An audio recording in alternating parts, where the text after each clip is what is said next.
back to the Ferrari.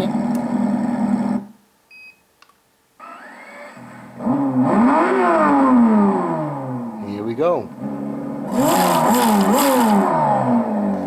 I'll show you the back of the car.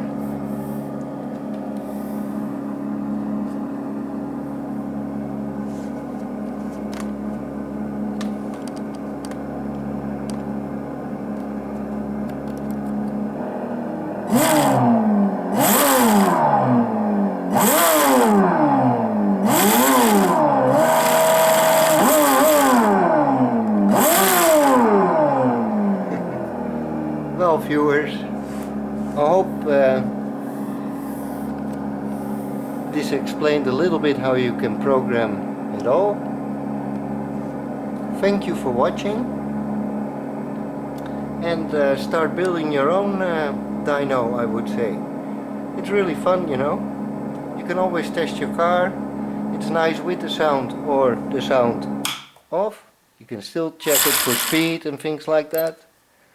So I hope you enjoyed it, and I hope to see you the next time. So give it a thumbs up. Alright, goodbye bye.